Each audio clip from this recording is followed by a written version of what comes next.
Good afternoon. Welcome in. It's Where the 99 Lead. It's a presentation of the University of Pikeville, where we talk all things regarding the University of Pikeville, athletics, academics, and today we talk to the president of the University of Pikeville. He is our governor, two-time governor, the first two-time governor of the Commonwealth of Kentucky, now president of the University of Pikeville, Paul Patton. Governor Patton, welcome in. It's certainly good to be here. I always like to talk about education, and particularly at the University of Pikeville, it's a good subject. Of course, we talk about your role as being regarded as the higher education governor. We're going to talk about that today.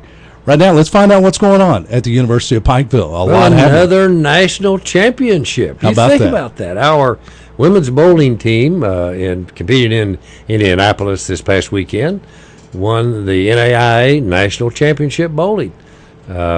They've won two previous national championships, right, and that's the U.S. Bowling Congress's championship. And actually, that competition will be in Lincoln, Nebraska, in about 3 weeks. And we're I think the top seeded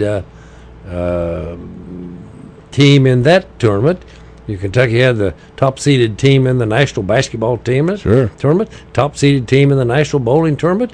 We're in high cotton. Things are going on, and certainly at the University of Pikeville. Has Ron Dameron asked for a raise lately? No, but he's probably in a pretty strong negotiating position, I'd say. That may be coming. 3 national championships now for Ron Dameron and 3 national championships for the women's bowling team. They do a tremendous job, and we want to wish them well. Of course, in Lincoln, I believe that USBC championship, April 19th through the 21st. That'd be about 3 weeks, wouldn't it? Still some construction going on campus as well. How's that coming along?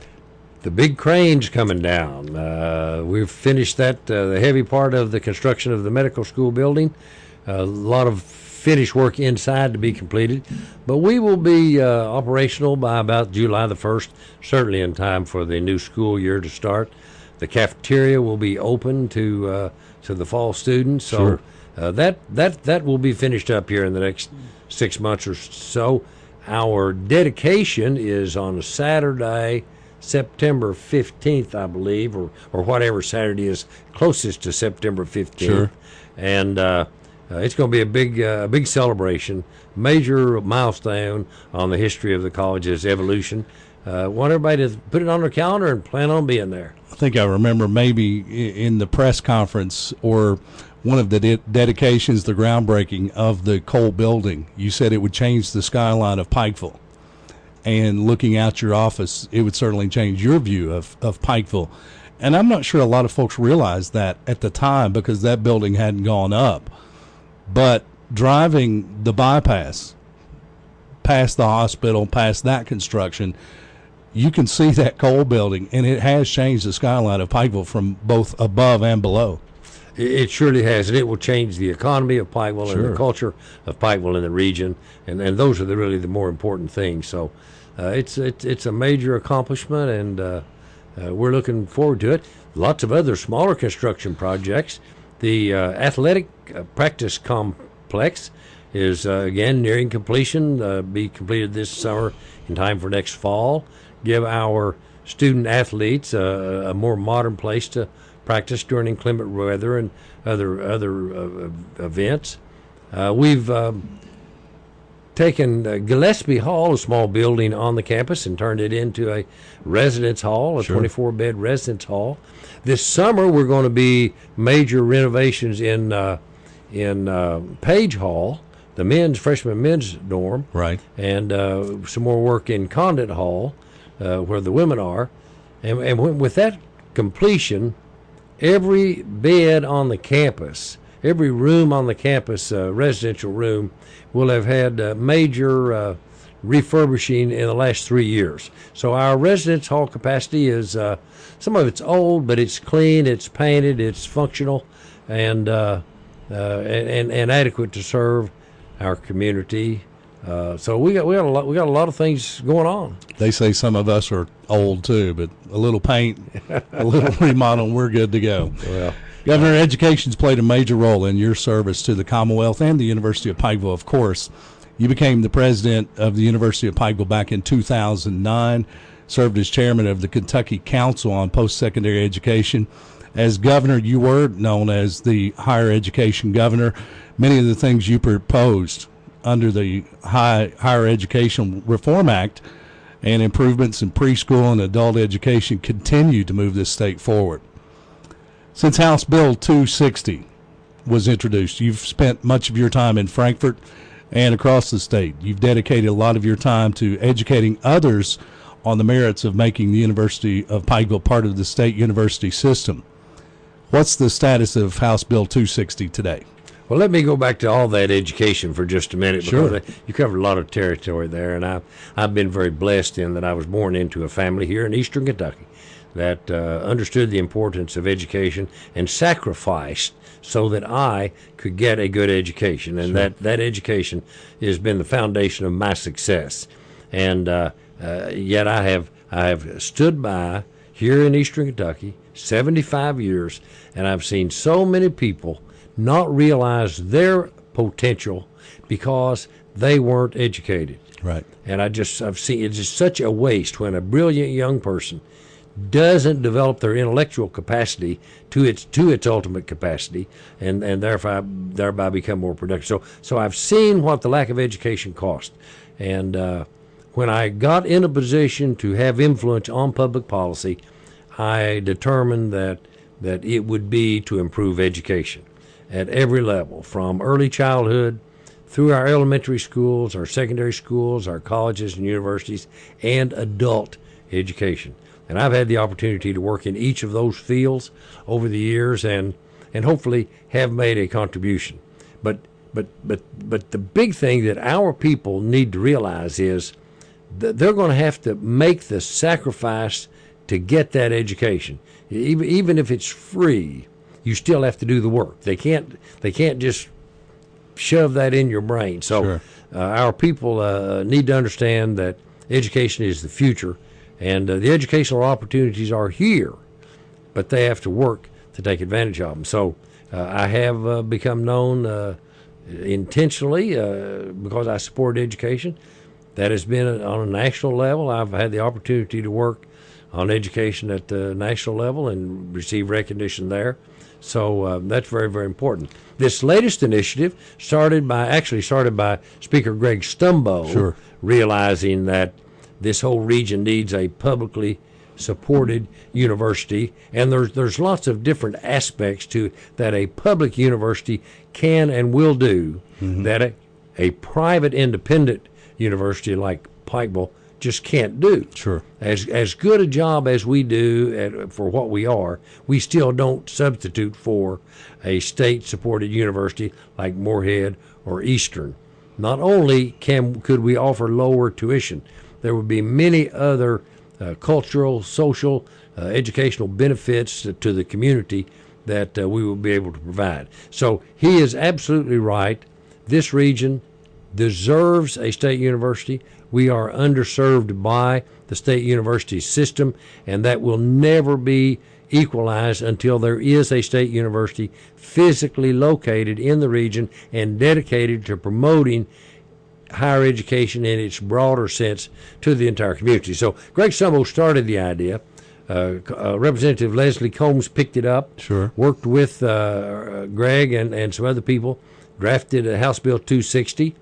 Now, we all knew that was a long shot, Right. because the other universities would view it as competition, particularly during a time when they're taking money away from the other universities because of the revenue shortage, and then spend money on a new university. Now, the fact that it was different money really didn't make a lot of difference. Right. So we knew that was going to be difficult, but at least we got the idea out there, and the fact that we are underserved, particularly in the area of bachelor degrees. Now, the bachelor degree, that normally a 4 or 5 year course of study, is the gold standard of education today. Correct. Back in my day, it was the high school diploma. Sure. If you had a high school diploma, you probably were going to had what the tools you needed for that day and age. Right. Today, it's the bachelor degree. Our kids go to college. Right. But they go to the community colleges. They get what's offered. They get a 2-year associate degree, which is better than nothing, but it's not as good as a bachelor degree.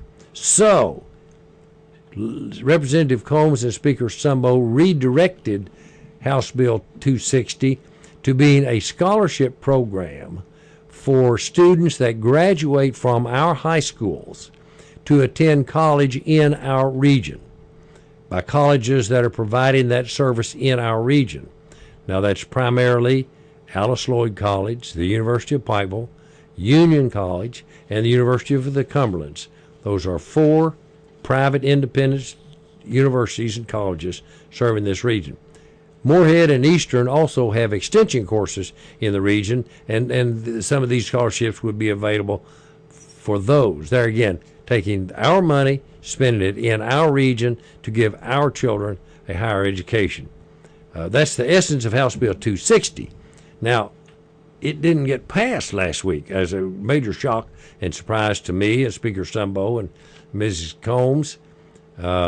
It's passed the House and with a very, very strong majority. And we thought it was going to pass the Senate. We were told it would pass the Senate, and it didn't. And frankly, I cannot give you a reason why.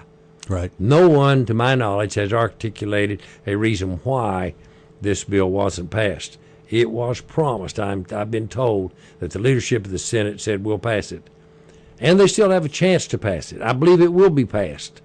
I don't know what it'll look like, because if they've had 2 weeks to think about it. Yeah. A lot of people may think of ways that they can get on this train too, and we don't need that. But I think the bill will pass. I think it will improve the opportunity to get a bachelor's degree here at home if that's what our children want. We got about another 2 weeks to wait.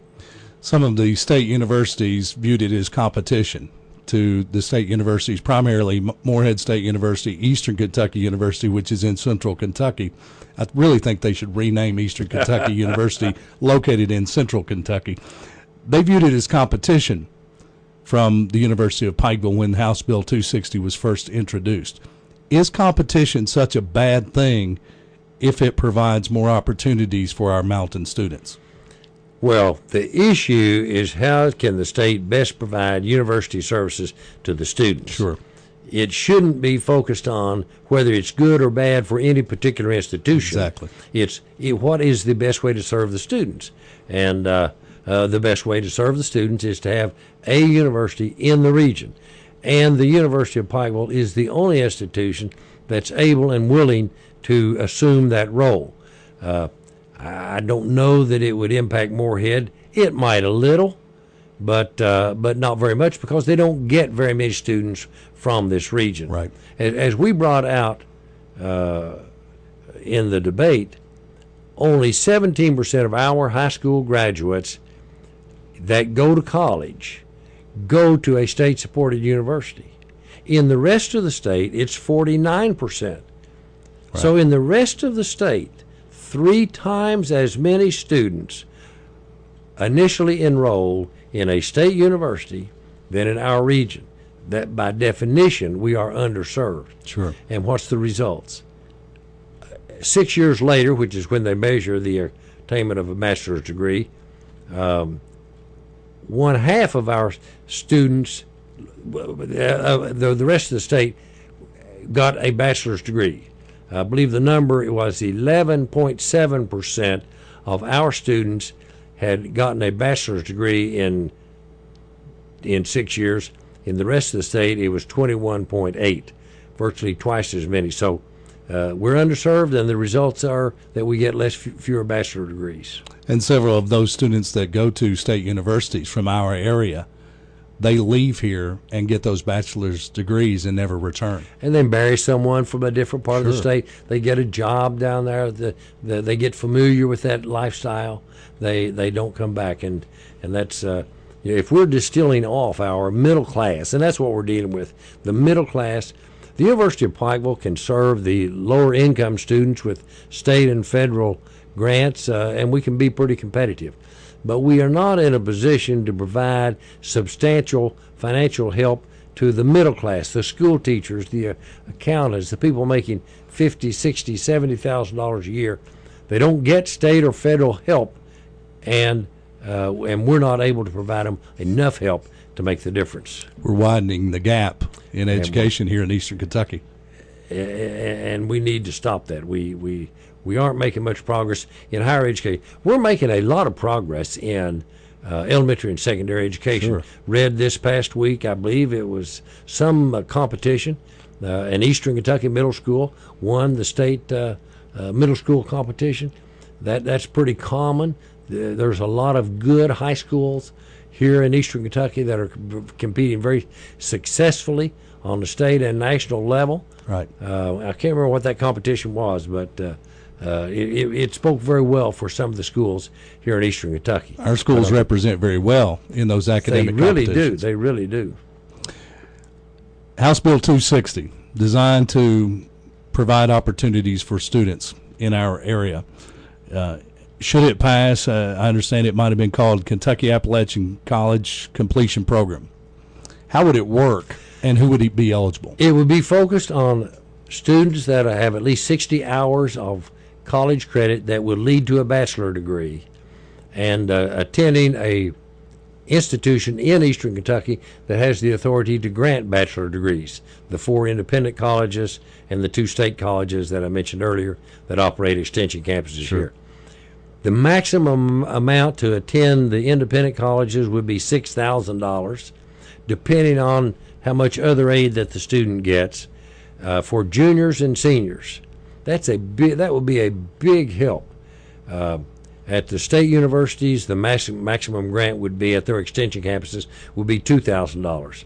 So that $6,000 at the or $5,000 or $6,000 at the University of Pikeville to our juniors and seniors will make all the difference in the world. And what will happen now is students, if they want to stay home, they can go to a community college, get the first 2 years, the first 60 hours, and then transfer to the University of Pikeville or Alice Lloyd or Union and Cumberland, get those last 2 years, and get a bachelor's degree right here in Eastern Kentucky at an economical rate and stay at home if they wish. Keeping those bright minds here in the mountains.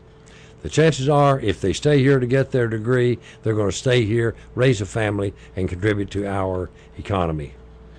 Talking with former Governor Paul Patton, now president of the University of Pikeville, talking about the Appalachian College Completion Program.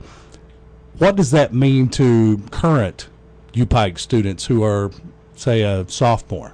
Would they be eligible for this money? If the bill passes and I think it'll be implemented this coming fall, that means that they could expect to pay, I think, somewhere between $4,000 and $6,000 less tuition. That gets us more competitive with the state institutions like Moorhead and Eastern. So I think it'd be a direct reduction in their cost of somewhere between $4,000 and $6,000. If they're a junior and going into their senior year, the same would apply for their senior year. You may not know the answer to this. There were grants available that for private schools prior to this. Are those grants still out there for college students at UPike? Yes, they are. In fact, there is another state grant called the Kentucky Tuition Grant Program. That's it. It's approximately $3,000. Right. That applies to most students, particularly if there's a financial need, that attend a private school like Alice Lloyd or the University of Pikeville. That doesn't apply to a state school. Sure. So that's to sort of make up for a little bit of that state subsidy. Then there's about approximately a $2,000 state grant that applies for low-income students to state and private schools. So there's $5,000 that a student could be eligible for to attend the University of Pikeville. And then there's the federal Pell Grant program for low-income students. That's about $5,500. So there's $10,500. Now, we talk about our tuition being $16,250 this year. But there could be up to $10,500 off of that. Plus, we will give an academic scholarship to most students that could range from $3,500 to $5,000. So the fact is, low-income students can attend the University of Pikeville with no tuition. Yes. And they still have their KEYS scholarship money, another state scholarship program, right, to buy books and to pay other incidental expenses. So while our tuition is higher than the state universities, the chances are that a student could with scholarships not have to pay nearly nearly that much. Actually, I think that the average student at the University of Pikeville pays out of their pocket about $3,000 a year in tuition. And there's an astronomical number of University of Pikeville students that receive some type of financial aid, somewhere in the upper 90s, I know. Most students receive some kind of financial aid. It varies, Sure. but from full tuition to $3,000-$4,000. But most all students that are qualified to go to college get some kind of academic aid. Well, a positive that's come out of this House Bill 260 debate, I think, is at least raised awareness of the need and also raised the opportunities available for the students here in the mountains. Yeah, there's some more money coming back to the mountains for those students to be able to stay here, but also I think it's made more people aware, parents and students, that UPike may be an answer for them, and it is affordable now. I think it did raise our profile when you put us on the level of a state school like Moorhead or Eastern. Sure. I think that does make people take a second look and say, look, maybe the University of the Pikeville is the right school for my student. And where we're really different is we're small. And right. that to some students that makes a difference.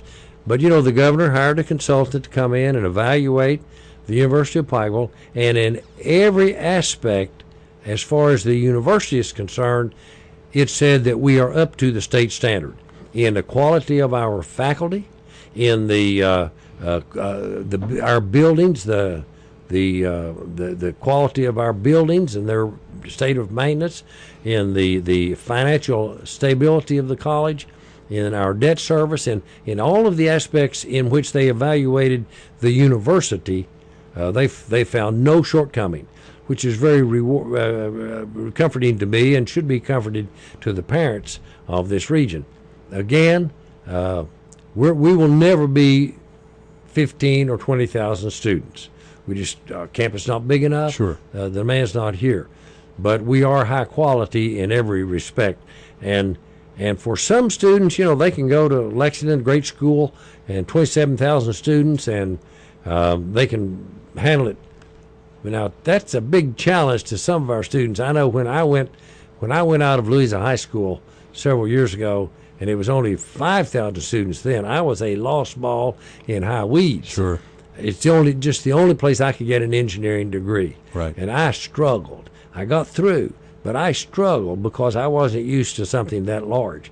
Even Moorhead, 10, 11,000 students, Eastern 17,000 students, and you come out of a high school with 400 students, and how are you going to compete in a university with 20,000 students? You're on your own. I'll put it that way. Sure. You're on your own, and there's nothing they can do about that. Right. But at the University of Pikeville, we're so small. Somebody's going to know who you are. Yeah. It's going to be your coach. It's going to be your history professor. It'll be the person you eat in the cafeteria with. I'm just thinking. The administration building holds the president's office and several of the other offices, but it also holds a lot of classrooms. Right. So we're sitting there administering the school, and we're having direct contact with the students as they go to class. There's hardly another university anywhere where you would have that much association between the student and the administration. Our cafeteria, the staff gets free lunches in the cafeteria, the faculty free lunches in the cafeteria, to encourage them to have lunch with the students and get that personal acquaintanceship that sometimes you don't get in the classroom. So those are the personal things that make the University of Pikeville different from Moorhead or Eastern or the University of Kentucky. And I think different in a positive way. Absolutely. I would imagine there are very few universities in the United States that a student would be known by the president of that university. And I got a feeling that you may not know by name, but you know by face most of those students on campus. Every day I have the opportunity to go in and sit down with the student and get acquainted with them, their hometown, what they're interested in. I always check on the grades. Sure. I ate with 3 students today, and one of them was a senior. He's finishing up. He's an athlete, but he's finished his athletic career. Now he said, "I'm working on the grades. I'm going to be all right. I'm going to be all right." Yeah. And that's what we're about. And I think our entire faculty is very personally interested in the success of these students. So that personal touch can mean an awful lot, particularly to a student that's struggling a little bit. We're talking with former Governor Paul Patton, president of the University of Pikeville. And Governor, the original version of House Bill 260 called for collaboration between the University of Pikeville and community and technical colleges, as well as working with middle and high school students on college prep. How will that fit in the program now? We will do what we can do, and we will start moving out and getting more involved. You know, we're very much involved in the high schools of this region, providing dual credit, where we take outstanding high school teachers, working with the best students in those high schools, teach at the college level, so that when they graduate from high school, not only do they get credit in their high school toward their diploma, they get credit which is transferable to any college in Kentucky. So we've greatly expanded that program, and we'll continue to do that. In the immediate area, House Bill 260 did something that no other legislation has done for any other regional university, and that was give us the mandate and responsibility to bring the bachelor degree attainment rate in this 12-county area up to the state average within about 12 years. It didn't pass, but that was the mandate, and it did include an outreach into the high schools and the establishment of extension campuses throughout the region. And if we're going to serve the area, then we've got to have extension campuses down in Harlan County and Letcher County and Bell County, those border counties that are so remote. You can't drive to Pikeville, you can't drive to Richmond, you can't drive to Lexington. Sure. You're going to have extension campuses in those, and we're looking at that. And if we can contribute to that, we're talking to those community colleges to see what we might be able to do. Early in the show, you talked about House Bill 260 and how many felt it was a long shot to begin with to pass in its original form. A lot of times those House bills, it will take the next session before they get serious consideration and maybe achieve what they're intended to do. What does the future hold for whatever House Bill 260 might be called next session? What does the future hold for the University of Pikeville becoming a state school? You're right. Major changes like this sometimes take multiple legislative sessions to build knowledge and to build the case. And that was one of the arguments of the other universities. This just hasn't been studied enough. It took several years to convince the state to take the University of Louisville into the state system, to establish a university in northern Kentucky. So this issue will take time. But Speaker Stumbo has made it plain that he will continue, as long as he is a man of influence in Kentucky, to advocate for this inclusion. I have, in fact, invited Speaker Stumbo to give the commencement address at this year's College of Arts and Science graduation. So he is committed. I am committed. Representative Combs is committed. But it very well may be take the next governor's race to get, when you get a guy running for, a lady running for governor, and you present an issue to them and explain it to them, and say, and where do you stand on this issue before the election? Sure. Sometimes you can get a little bit more support out of them, and that's a legitimate exercise of the political process. So I think that it will take time, but the need will not change. This region will never reach its potential until it is served by a comprehensive state university providing bachelor and master's degrees and much, much more that only a state university can provide. Former Governor Paul Patton, president of the University of Pikeville, still the higher education governor. You're passionate about this. I am. As I said earlier, I've seen so many people with great potential not develop because they didn't have the education. It's such a waste. Sure. And but it has to be available, and it has to be affordable, and that's what we're trying to do. Thanks for all you do. Thanks for bringing excitement back to the University of Pikeville campus. It's an honor. It's former Governor Paul Patton, president of the University of Pikeville, on this edition of Where the 99 Lead On behalf of Governor Patton, I'm Andrew Joyce. Good afternoon.